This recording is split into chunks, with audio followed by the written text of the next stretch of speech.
Rafe, I think he's absolutely bang on the money. Young people are taught to hate Britain. That's right, and I'm so glad we're discussing this because, you know, the indoctrination and the radicalization of our youth is something I've been speaking about and writing about for years. You know, we often discuss the threat Britain faces from mass immigration, quite rightly, but in my view, the indoctrination of our youth is almost as big a threat to the future of this country, and it's something we don't give enough attention to because, you know, we need to understand we cannot win the war on woke, the war on our culture, on our history and our identity if we don't win the battle for young minds. And unfortunately, that's a battle that we're losing because Britain's youngest generations, you see in this poll, are the most anti-British in history.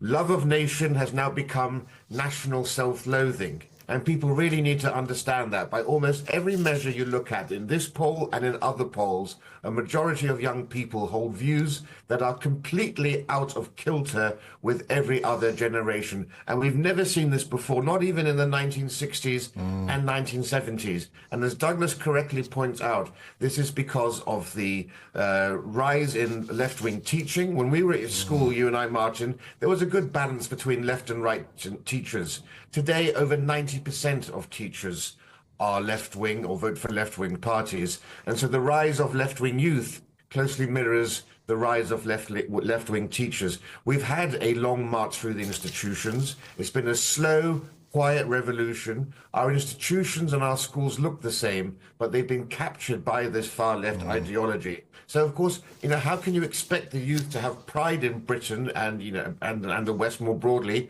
when our schools, our universities, our media, our cultural institutions, museums and so forth constantly denigrate you know, Britain's legacy, the West's achievements. You know, minority cultures are elevated over British culture. And our students are leaving school, of course, with almost no knowledge, actually, of British history. You know, a majority of British children cannot identify a photograph of Churchill. A quarter of them think that Churchill is a fictitious character like Sherlock Holmes.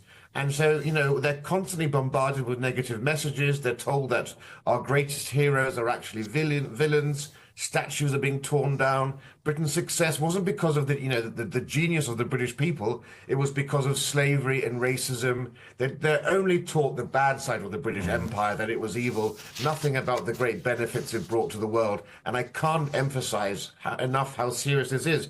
Because, you know, in 20 or 30 years, the majority of the working age population of this country could potentially despise or be ashamed of this country.